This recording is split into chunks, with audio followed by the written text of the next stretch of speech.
Hello everyone, welcome to the next session. Now this session is kept in mind for people who feel कि भाई CSAT is going to be a problem. ज़्यादातर जिनके लिए CSAT already sorted है, I think आप जो भी कर रहे हो उसको करते रहो, कंटिन्यू करो, because at the end of the day qualifying subject है, ठीक है। लेकिन CSAT में प्रॉब्लम क्या होती है, मोस्ट ऑफ द पीपल उसको लास्ट के लिए रख देते हैं, जो कि गलत है।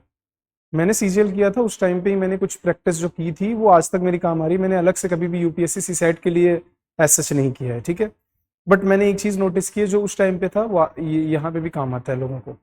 कई लोग हैं जिनके जीएस में मार्क्स आए हैं, सीसैट की वजह से उनका सिलेक्शन रुक गया। I know a lot of people such like that. तो मैं आप लोगों को कहूँगा इसको हल्के में नहीं लेना है, एंड जितना ज़्यादा स्टार्टिंग आप पहले से स्टार्ट कर लेंगे उतना ज़्यादा अच्छा रहेगा, ठीक है। और चीज़ें रेपिटेशन में चलनी चाहिए, सिंपल रखना है। विल डिस्कस की क्या करना है उसके बारे में। बहुत इंपॉर्टेंट क्या है, आपको तीन चीज़ें हैं इसमें, तीन चीज़ों का समागम है। बहुत सिंपल सिंपल चीज़ें कर सकते हैं, बार बार करेंगे आपका चीज़ें हो जाएगा।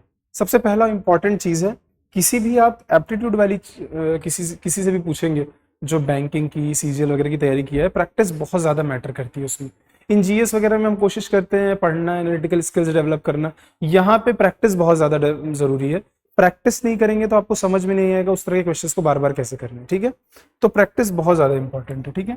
किसी भी चीज़ को बहुत कि क्वेश्चन देखते ही आप समझ जाएं कि okay what rule I have to apply, किस वे में मुझे सोचना है। उसके लिए अगर आपने उस तरह के क्वेश्चंस की प्रैक्टिस नहीं की है तो it's going to be very difficult. So practice बहुत ज़रूरी है। सेकंड क्या होता है, मॉक टेस्ट बहुत सिग्निफिकेंट होते हैं यहाँ पे। मॉक टेस्ट आपके सेक्शनल मॉक टेस्ट भी होंगे, आपके फुल लेंथ भी होंगे, आपको सब देना है। टॉपिक वाइज उठाइए, देते जाइए। गलतियां करना है, समझिए, लिखिए, फिर से दीजिए, हम देते जाइए जितना दे सकते हैं, ठीक है।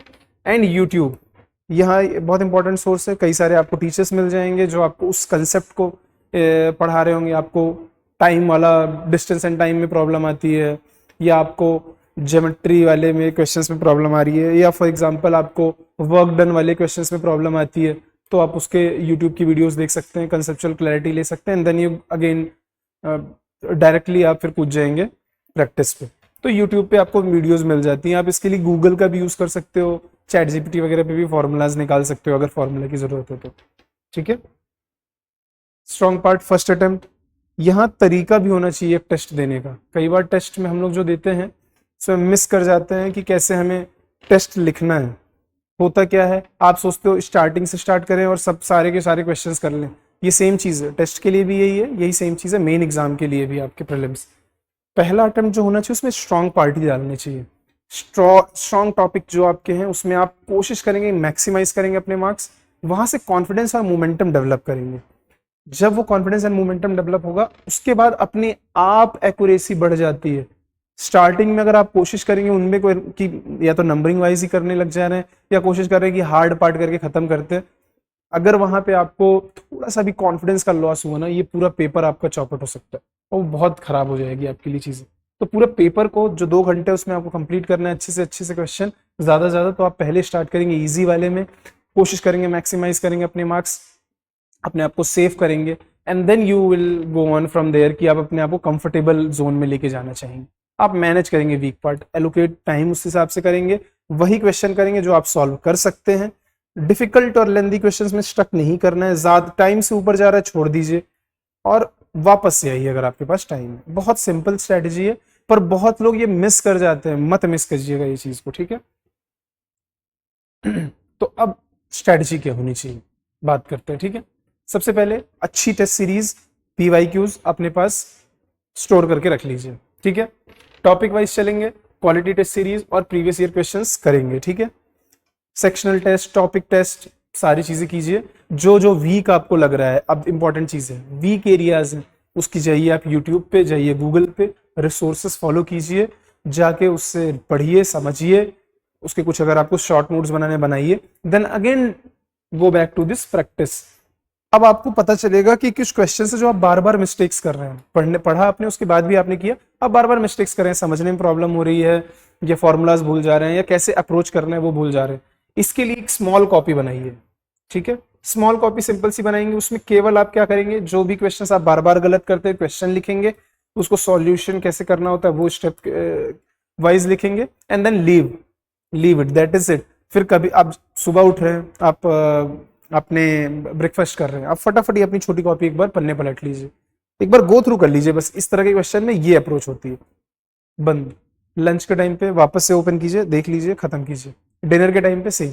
तो ऐसे करके आप दिन में 2-3 बार अगर गो थ्रू कर ले रहे हैं उस कॉपीज को, ये सब चीजें एकदम दिमाग में घर कर जाती हैं। ठीक है, and then you go on again back to the test series and whatever PYQs topic wise फिर से क्वेश्चन करेंगे, वही गलतियां आ रही हैं लिखिए, वापस से रिवाइज कीजिए। ठीक है, सिंपल प्रोसेस है। रिवाइज, प्रैक्टिस, वीक एरियाज को लिखिए, उसको पढ़ते रहिए, एंड देन अगेन गो, आप प्रैक्टिस कीजिए। प्रॉब्लम लगती है वापस से आइए इस छोटी कॉपी पे, इस पे भी वापस से बनाइए अगर आपको बनाना नहीं तो फिर से रिवाइज कीजिए इसी को कि मैं क्या मिस कर गया वापस से। ठीक है, यहाँ पे फुल लेंथ टेस्ट से ज्यादा मुझे लगता है सेक्शनल टेस्ट इंपॉर्टेंट हो जाते हैं, क्योंकि कुछ सेक्शंस आपके स्ट्रांग रहेंगे, कुछ सेक्शंस आपके वीक रहेंगे। सेक्शनल टेस्ट जैसे जैसे आप देते जाएंगे आप वीक और स्ट्रांग एरियाज को पहचानेंगे, वीक एरियाज को आप इंप्रूव करने की कोशिश करेंगे थ्रू ये copies and through revision through YouTube and Google. और स्ट्रांग पार्ट में आप क्वेश्चन करते रहेंगे, स्ट्रांग पार्ट को मिस नहीं करना, कॉम्प्लेसेंट नहीं होना, कहीं पे भी छोड़ना नहीं है।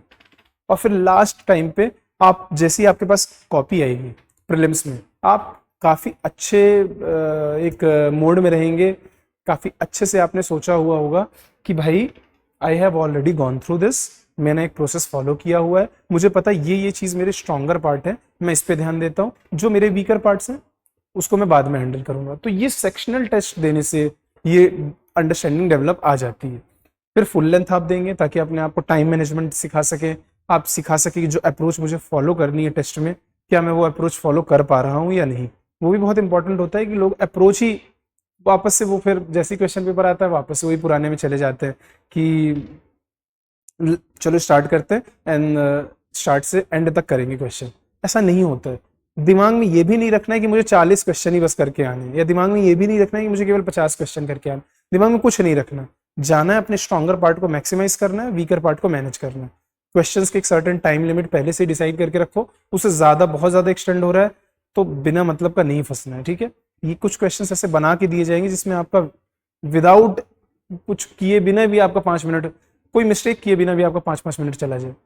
तो ऐसे क्वेश्चंस को मुझे लगता है आप बाद के लिए रखिए जब आप बहुत ज्यादा अच्छे से सिक्योर हो चुके हैं कि I have scored good marks, अब मैं इस पे आता हूँ।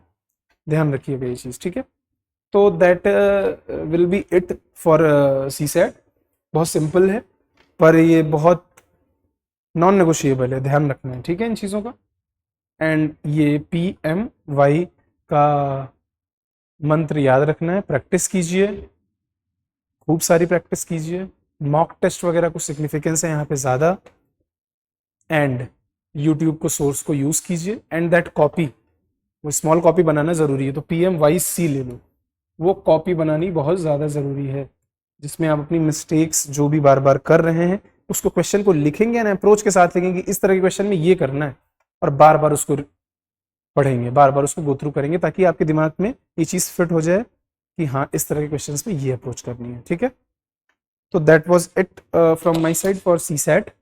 आप लोगों को आई थिंक इसमें से काफ़ी चीज़ें क्लैरिटी मिली होगी। क्लटर्ड नहीं रखना है, प्रैक्टिस बहुत इंपॉर्टेंट है, एंड कोशिश कीजिएगा कि कभी भी लास्ट मोमेंट के लिए CSAT को मत रखिएगा। CSAT कभी भी लास्ट मंथ या लास्ट 2 मंथ के लिए मत रखिएगा। मुझे लगता है जनवरी से ही सबको CSAT की तैयारी स्टार्ट कर देनी चाहिए। ठीक है, और ये चीज़ मैंने पहले इसके पुराने वाले सेशंस में भी जहाँ प्रीलिम्स की बात की थी मैंने बात की थी, CSAT को लास्ट प्रायोरिटी नहीं रखना है। जनवरी से स्टार्ट कीजिए, डेली 1 घंटे दीजिए, बहुत ज़्यादा नहीं मांग रहा, 45 मिनट्स टू 1 आवर दीजिए। ठीक है, जिसमें आप आधे घंटे प्रैक्टिस करें, 15-20 मिनट आप अपने कंसेप्चुअल क्लैरिटी के लिए कुछ अगर वीडियो देखनी है तो वो देख रहे हैं। ठीक है, और तो ये सिंपल है डेली, बट ये करना बहुत ज़रूरी है। ठीक है, तो ये करिए। एक मुझे पता है CGL के टाइम पे ऐसा होता था, कई लोग जो बीच में छोड़ देते थे फॉर एनी रीजन की, कोई पोस्टपोन हो गया एग्जाम मान लीजिए, तो बीच में अगर उनकी प्रैक्टिस छूट जाती थी, they have to start from square one, वो बैक टू स्क्वायर वन हो जाता था और 0 से स्टार्ट करना पड़ता था। तो कंसिस्टेंसी बहुत ज़्यादा मैटर करती CSAT में, छोड़ना नहीं है किसी भी दिन। या तो अगर क्वेश्चन नहीं कर पा रहे हैं उस दिन तो एटलीस्ट अपनी वो कॉपी पलट लीजिए, बट अपने दिमाग में एकदम ताज़ा रखिए, अपने आप को वो उस माइंडसेट में रखिए कि प्रैक्टिस वाले माइंडसेट में, कि प्रोएक्टिव रहना चाहिए। आपको क्वेश्चन दिखे तो ऐसा ना हो कि 2 महीने बाद दिख रहा है। ठीक है, तो हमेशा ही कंसिस्टेंटली आपके जहन में हो आपके प्रैक्टिस में हो ये चीज़ें, तो बार बार करना है, और जनवरी से स्टार्ट कर देंगे तो इनफ टाइम रहेगा आपके पास कि आप बहुत आराम से प्रैक्टिस कर सकते हैं, ठीक है। So thank you everyone, thank you for joining this session, will meet in next session, thank you again.